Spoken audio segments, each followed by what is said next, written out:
Right, we are adding rational expressions with equal and unequal denominators. So adding rational expressions basically means we're adding stuff with variables in the numerator and the denominator. So before we even get started with these fancy ones, I want you guys to think about, this seems really basic, but how would I add 2/3 plus 4/3? Who can explain to me how I would add that? Bethany?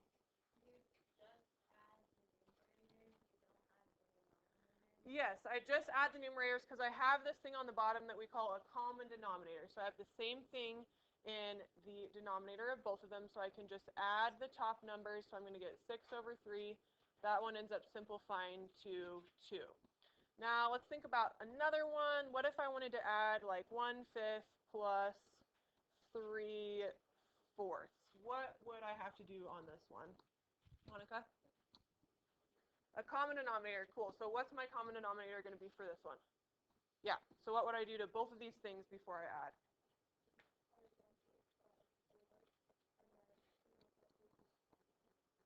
By 5, yep. And make sure you guys multiply by 4/4, 5/5, because we're just multiplying by 1, which we're allowed to do separately.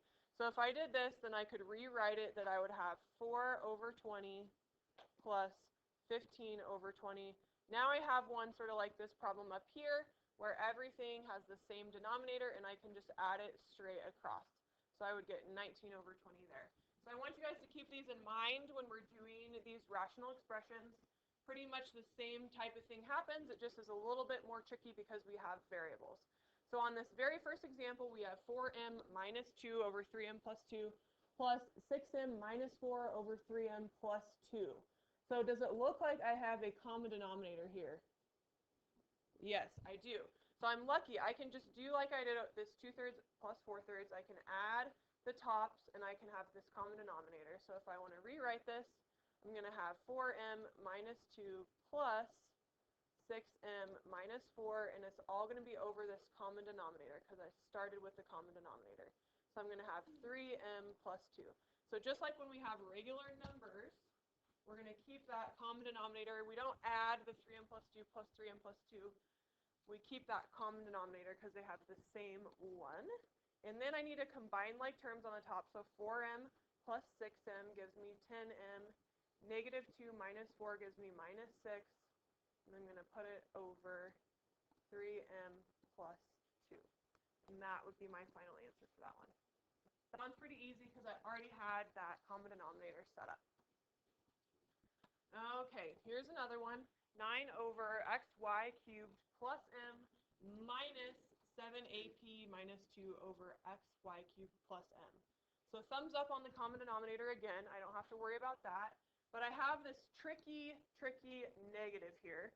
So when you guys put this in your notes, you might want to circle or put a special arrow to mark that this is a negative, because these ones will trip you guys up, I promise you, if you're not super careful.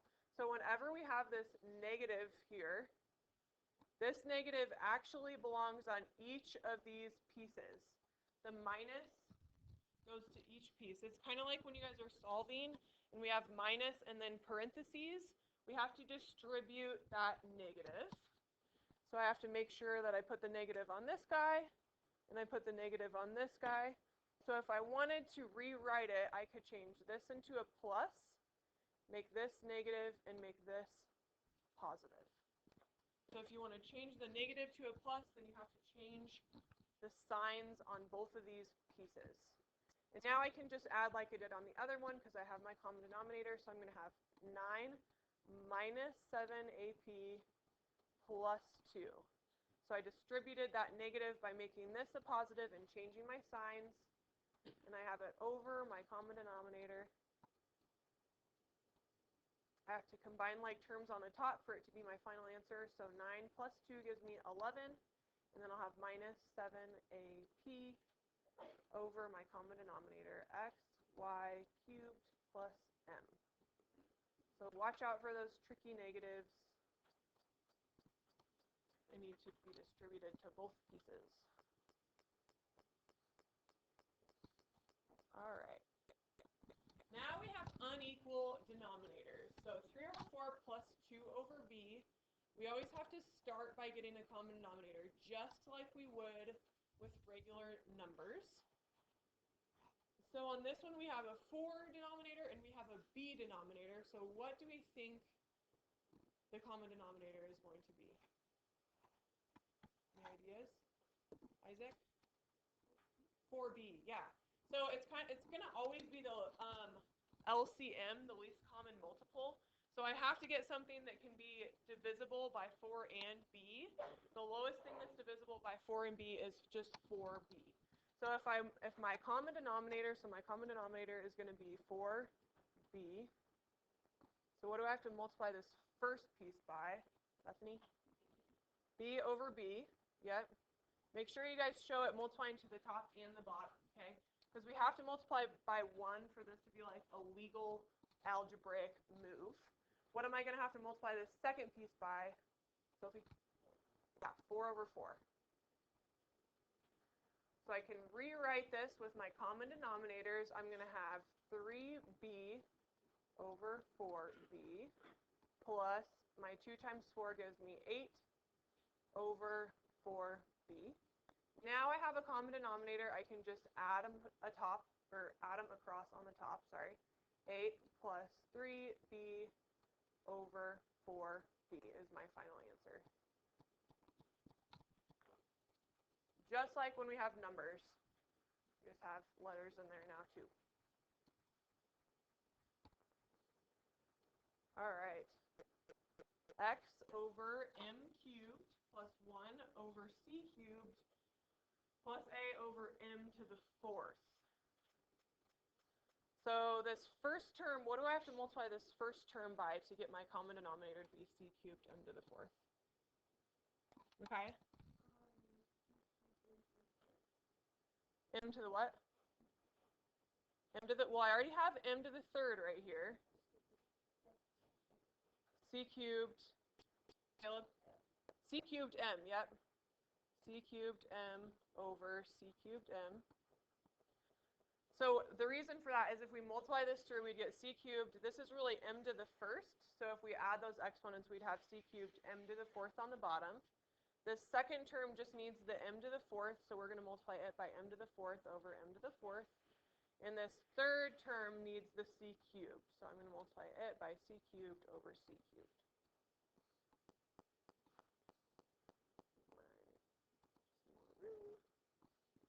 All right, now I'm going to just multiply this through. So on this top, I'm going to have c cubed mx over c cubed m to the 4th. That's my common denominator, so we're in good shape. Plus 1 times m to the 4th just gives me m to the 4th over m to the 4th c cubed.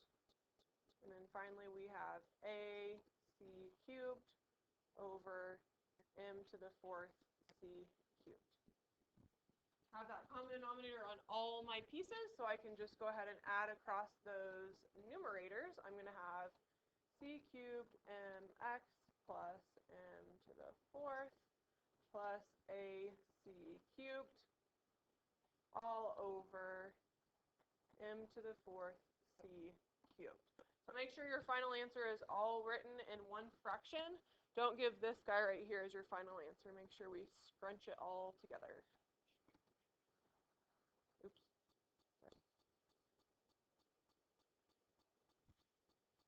Leah?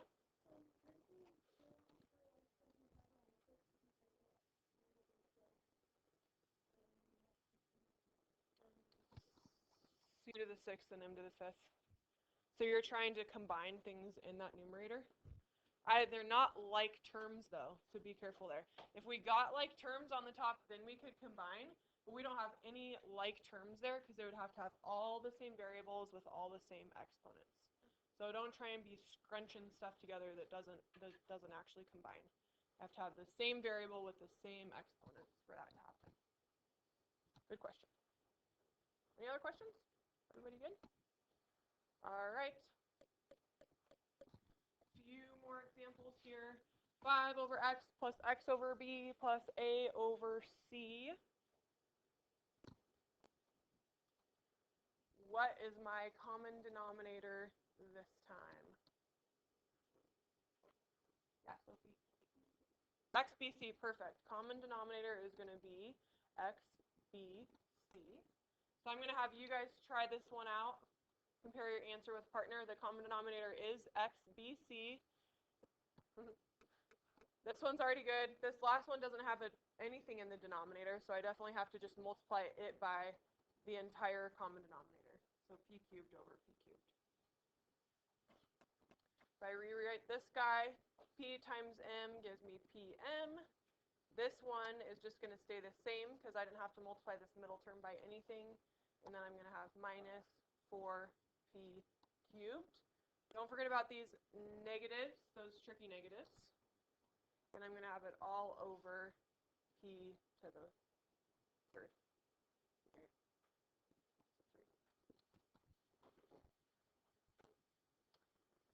Alrighty, grab a whiteboard.